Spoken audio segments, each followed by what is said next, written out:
Okay, Karan, let's proceed ahead with your mock for fluid mechanics, and that is for Bhava Atomic Research Center.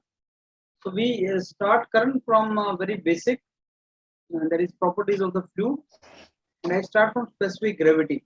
Tell me something about this. What do you mean by this?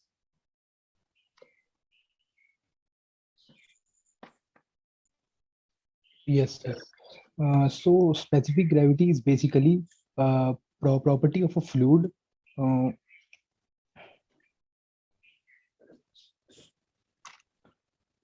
Yes, specific gravity is basically a property of fluid in which it is basically equal to the weight of the fluid per unit volume of the fluid, and its value will be equal to rho g. That is for a particular volume, what is the amount of fluid that is there. It basically signifies that. Where do we calculate it? What is the significance? Where do we calculate it? Okay. Sir, basically specific gravity tells about that for a particular volume, which fluid is containing what amount of weight. Means, for example, we take the fluid that is more denser. That means for a particular volume, it is taking more amount of weight. To find that, to use the fluid for their different purpose, we find it. Okay, Karan, what is the need of G in this? We are putting rho already, no? Ratio of density. So what is the need of ratio of specific weight?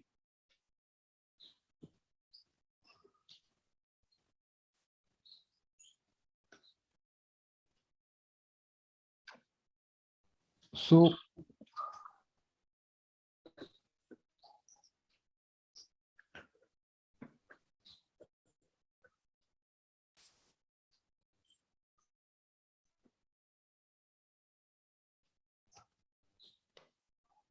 sir, I It is the think ratio of density or ratio of specific weight?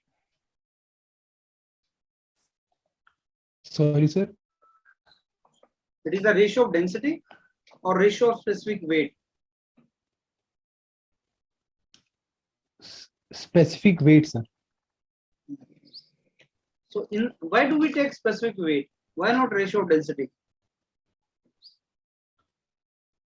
Sir, because ratio of density will be a relative term, and this specific weight will be an absolute term. That relative density will only tell with hello.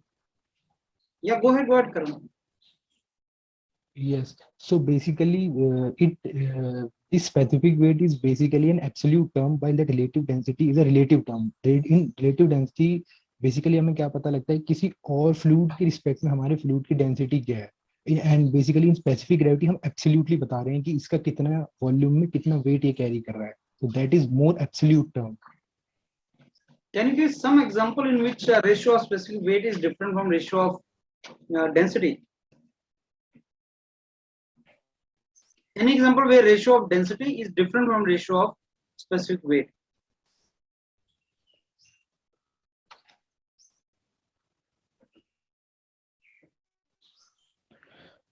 So it will change only when the value of G will change. Means if we take the fluid somewhere where this value of G is fluctuating, means changing. Yeah, can you give some example?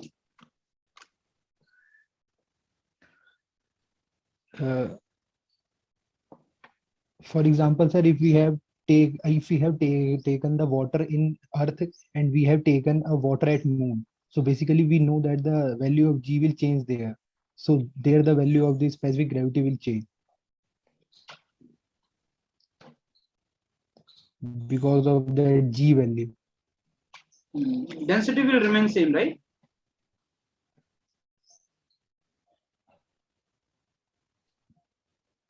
Yes, sir, density will remain same. Okay, Karan, can you tell me now something about hydrostatic paradox? Can you explain hydrostatic paradox? Yes, sir. Hydrostatic paradox is basically a condition in which we take different shape of the containers and we put fluid there.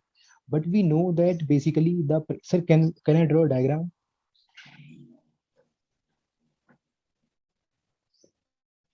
Yeah, Hello. go ahead.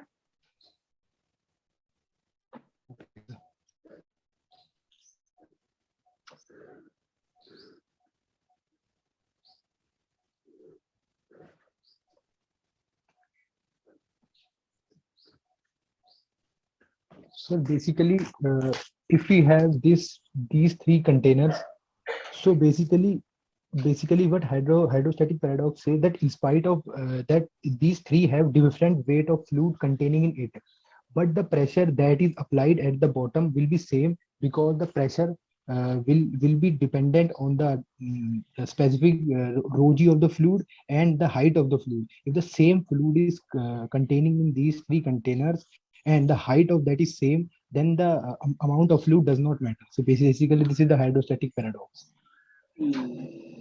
Why do we need it? Why do we need this term? Sir, basically, it is because if the shape of any container will change, for example, if we have placed same amount of fluid in different container, so by seeing at it, some layman person will think that in here more amount of fluid is containing, so maybe more pressure will be there at the bottom. But the hydrostatic law states that if the height is same, means the head, that the datum head is same, so the amount of pressure that is applied on the bottom will be same. Hmm. Can you tell me some real application of hydrostatic paradox?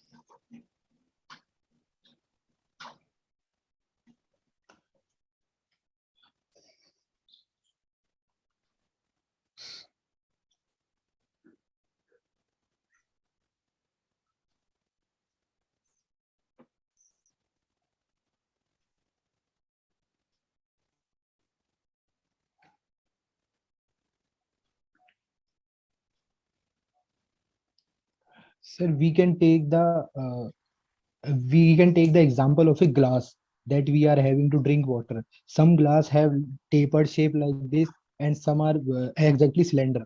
So in both the cases, if the height of both are same, then pressure at the bottom will be same. Despite that, they both may contain different amount of fluids in them. Means we are taking water. So they may contain different amount of water, but if the height is same, then the pressure at the bottom will be same. Hmm. Okay, Karan, tell me something about this energy equation, which is a Bernoulli equation, and how it is different from Navier-Stokes equation. So, sir, Bernoulli equation is basically a subset of Navier-Stokes equation. So, in Navier-Stokes equation, what we do, we take three types of forces, that is gravity force, pressure force, and viscous forces. And we derive the equation that what are the effects when the fluid flows. But in Bernoulli equation, we neglect those viscous forces and we take only gravity and pressure force. And it is basically a conservation of energy. Bernoulli equation is basically conservation of energy, which state that the pressure energy, datum energy and kinetic energy is constant for a fluid. Hmm. So, can you tell me the assumptions of Navier-Stokes equation?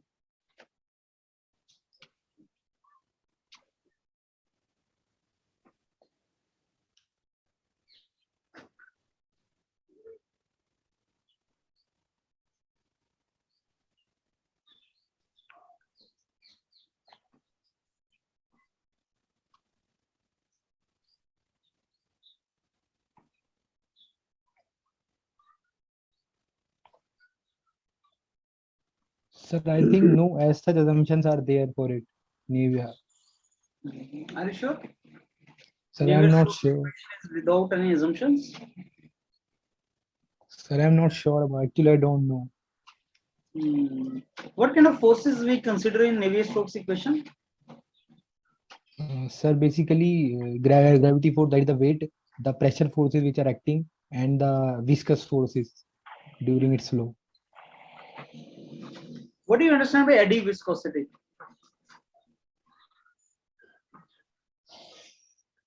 Sir, eddy viscosity is basically a term that is used in turbulent flow, and it takes into account the losses that take place if if a flow is turbulent in nature. Means like in laminar flow we have dynamic viscosity due to which it is flowing layer. So in turbulent flow the same is with eddy viscosity. It takes into account that losses and it tells us that how that flow is interturbulent, how that eddies are forming basically. It takes into account that. And how do you calculate the eddy viscosity?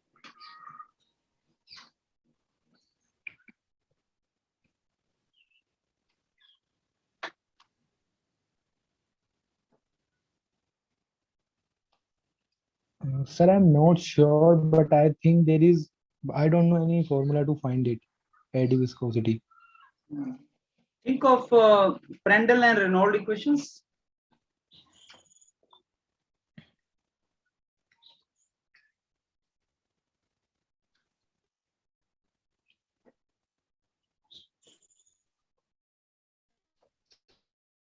We can find it Maybe mixing length or fluctuating mixing velocity length. components.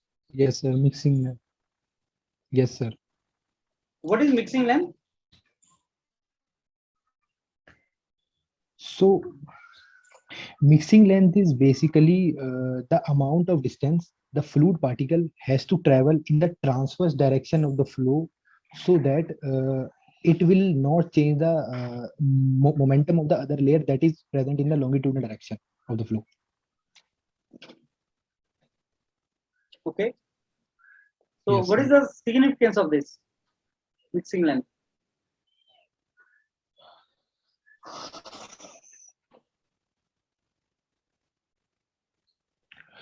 so, sir, basically, mixing length is basically telling that how much is the momentum difference between any two layers of the fluid.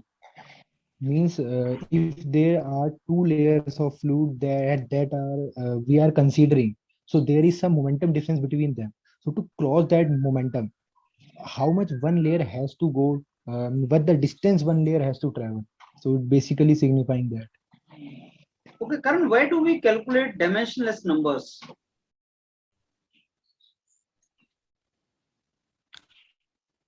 So dimensionless number basically help us to different dimensionless numbers help us in different types of situations. So basically, if we talk about like if we have to take some model and prototype, we have if we have to make some prototype, so we can just test that prototype in a small scale in terms of a model. So we can use that dimensionless numbers to make a similarity between them, between the model and the prototype. So there are various type of similarities we take between them. So means the condition which through which that prototype is going, we can set the model through that conditions, and we can then equate them through these dimensionless numbers. Can you tell me something about dynamic similarity? Yes, sir. Dynamic similarity basically tells about the forces that are acting. For example, if we take a model and a prototype and we put it in a we put in a situation. So basically, what happens? The amount of forces that are acting, we basically put in the same situation. For example, in air, in water, we are using them.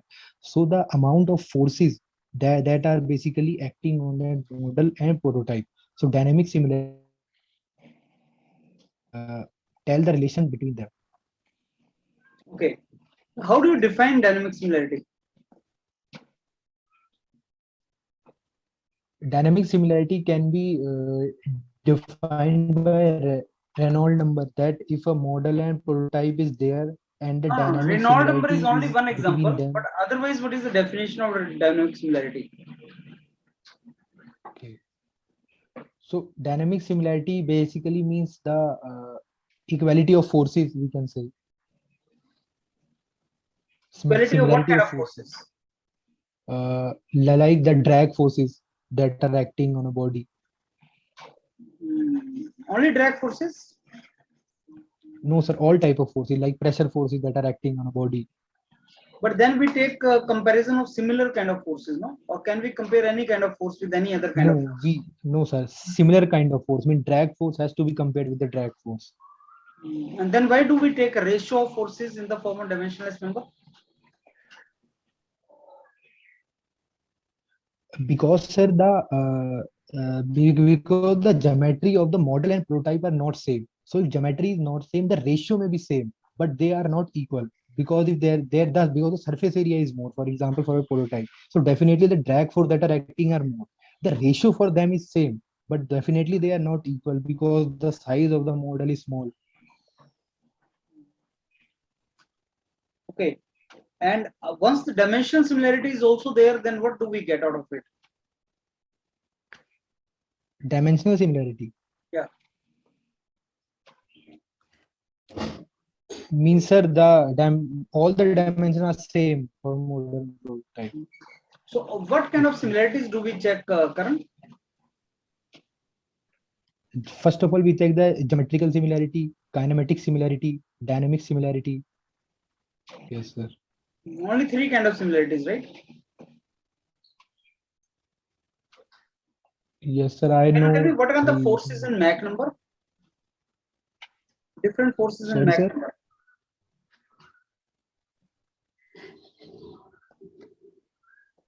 Inertia force and elastic force. It is the Inertia ratio force, of elastic forces. elastic and inertia, right? Yes, sir. Okay. Okay, Karan, let me give you the feedback now. Karan, some places Okay, you sir. are getting stuck up. There are certain Okay, points sir. where you're getting stuck up, where more thinking is required and more in-depth answer is required. And Okay, sir. your connectivity is not very appropriate. Your internet connectivity is not very good. Yes, And sir. Actually, there today is very bad weather. Therefore, I'm failing. okay, so at least you keep noting down the questions which I asked you and try to find out what is the answer Okay, to sir. that, right? Okay, And sir. try to see where you Yes, made sir. the mistake. Okay, sir. So because he will go into any kind of application of anything, right? He will Yes, not sir. be satisfied merely by your answer. No, hydrostatic paradox, why do we calculate? He will ask you that. Specific Yes, sir. gravity, why it is not ratio of density, why ratio of specific heat only? Ask you that. Eddy viscosity, how do you calculate it? So that means we study all these things, but we never question ourselves why we are studying it. Okay, sir. That is where he will ask you question, right? Okay, sir. So work on it and come for more mocks. Okay.